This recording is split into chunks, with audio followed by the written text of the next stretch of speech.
اللهم صل على محمد عدد من صلى في كل مسجد.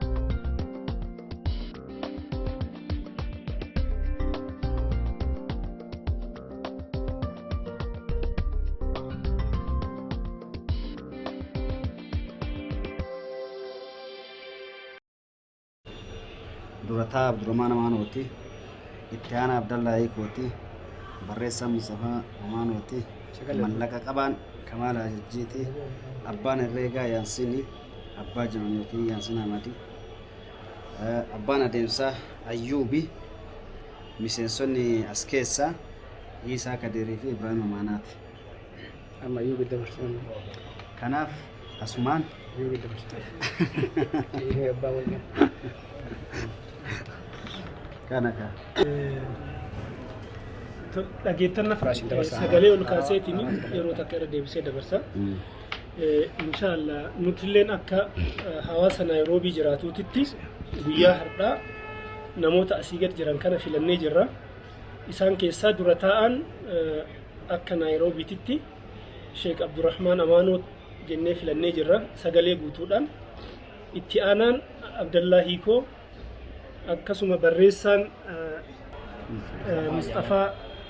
Mustafaa Amaanooti, mallaqa qabaan yookiin immoo mallaqa qabaan Kamaal Hajajjiiti, abbaan herreegaa Yaasiin Ahmadii, abbaan adeemsaa Ayyuub Haajuseeniiti, miseensonni yookiin immoo koreen hawaasummaa Iisaa Kadirii fi Ibraahim Amaanaati. Namoonni asii gadii kun inshaallah dhaabbatoota yookiin immoo warra koreewwan biraa akka idil addunyaatitti warroota jiran biyya warra weestiitii fi Afrikaa keessa biyyallee warra jiranii wajji ta'uudhaan wanta irratti mari'atanii fi amma dur adeemsi itti aanu akkamitti ka ta'u nu beeksisan. Nuti akka Naayiroobiititti garuu nama hanga nu filattanii kanaan wal arginee adeemsi keenya maal akka ta'u seera ittiin bulmaataa ammallee qaboo yaa'ii qabanneetiin guyyaa nuti itti wal arguu qabnu ji'a wal arguu qabna moo torbaanii wal arguu qabna moo miitingii yookiin immoo walgahiin keenya virtuaalii gama waatsaapiiti yookaan viidiyoodhaan miitingii goonamu akkanuma wal argine yeroo meeqa wal argina ka jedhu kana namoota hanga amma nu filattanii kanaan wal geenneetiin akka manaatitti fuunee gara keessan kan deebinu ta'a jedha. Asumaan wanti hambise yoo jiraate na yaadachiiftanii kanuma natti fakkaata.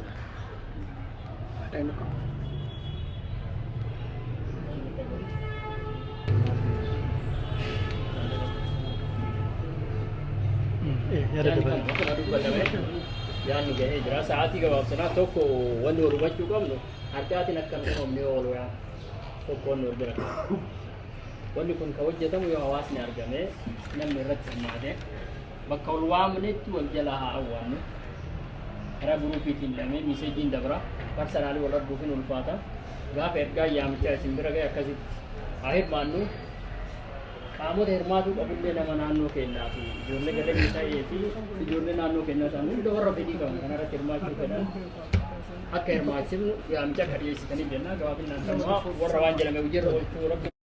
بسم الله الرحمن الرحيم الحمد لله وكفى وصلاة وسلاما على عبده الذي اصطفى أما بعد كبجمتوت وردفتوت كينيا ورون وردفا جرتني في فاونديشينا أباك إنما قا حاج محمد حسين جلوتين رحمكم الله رحمة واسعة بنا مخيس ور جرتنيش وروني إيجاسي جروبا غرا قيسة ترجمتن هندي خيسن السلام عليكم ورحمة الله وبركاته سنين جتشا أكما يادا تامو بيا أمريكا تيتي مقالة مينيسوتا مقالة أوروموتا oromiyaa xiqqoo keessatti hayyootaaf olomaa'otaani mashaayikootaa fi qarree fi qeerroonii maqaa Haaji Muhammad Haaji Sa'idiitiin faawundeeshina jabaa guddaa magaalaa Asaasaa magaalaa Tawhiidaatii shuhadaa'otaa keessatti ijaaruu fi warra biyyaa wajjin dhaabbachuuf warri alaa murannoo jabduun waan ol ka'aniif akkasumatti gartee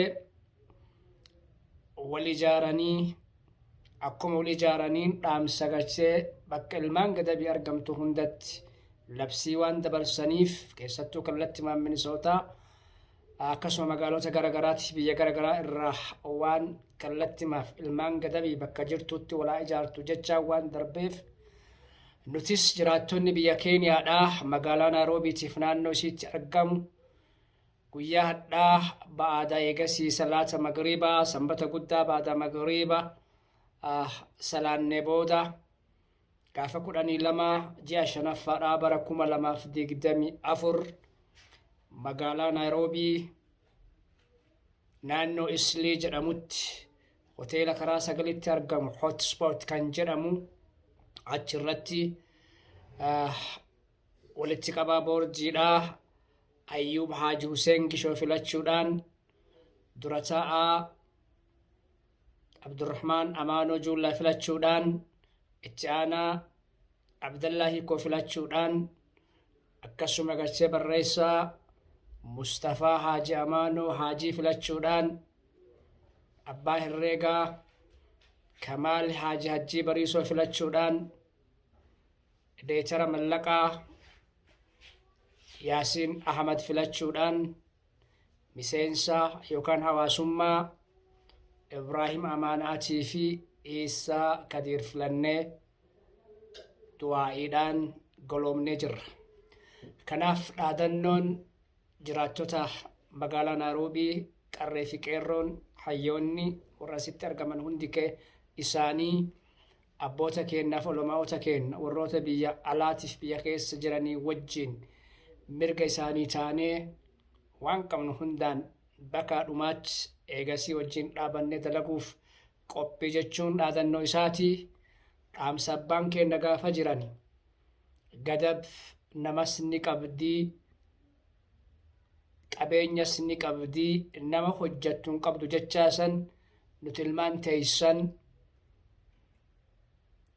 dhaamsa abbaa kartee keenyaa kana rahimahumullah rahmatan waasi'a nama suujiru rabbiif of kennee rabbiin eegasii gartee akiraaf dalagee akira rabbi isa tolche nutis eegasii gartee sadaqaa jaa yaatuu taate takka hojjanne inshaallah isi wajjin dhaabbachuu fi argisiisuuf qophii tahuu maqaa jiraachosa magaalaa Naayiroobiitiin an obboleessi keessan Abu Hamza Abdurrahmaan Amaanoo Juullaa isinii ibsa. والسلام عليكم ورحمة الله وبركاته. ربي خرفنا غروسا يا ميا وميا وميا وكم يا غبازا نوركم نو يا غبازا نوركم نو الحمد لله يا الله يا خنفار سامئو نعمته هندبت شكري سهاقو سمر رابر سبتين يسلاه نقيا ندبر سيكين لغنداو جنة خير قبسيس يا فتاحو همني قل حبيبي نخايو أرقاه لخي بريدا سنفايو أرقاه لخي بريدا سنفايو قابل بريدا سنفايو يا الله يا الله يا الله يا الله يا الله إلهي يا إلهي يا الله إلهي يا إلهي يا الله يا ربي خلق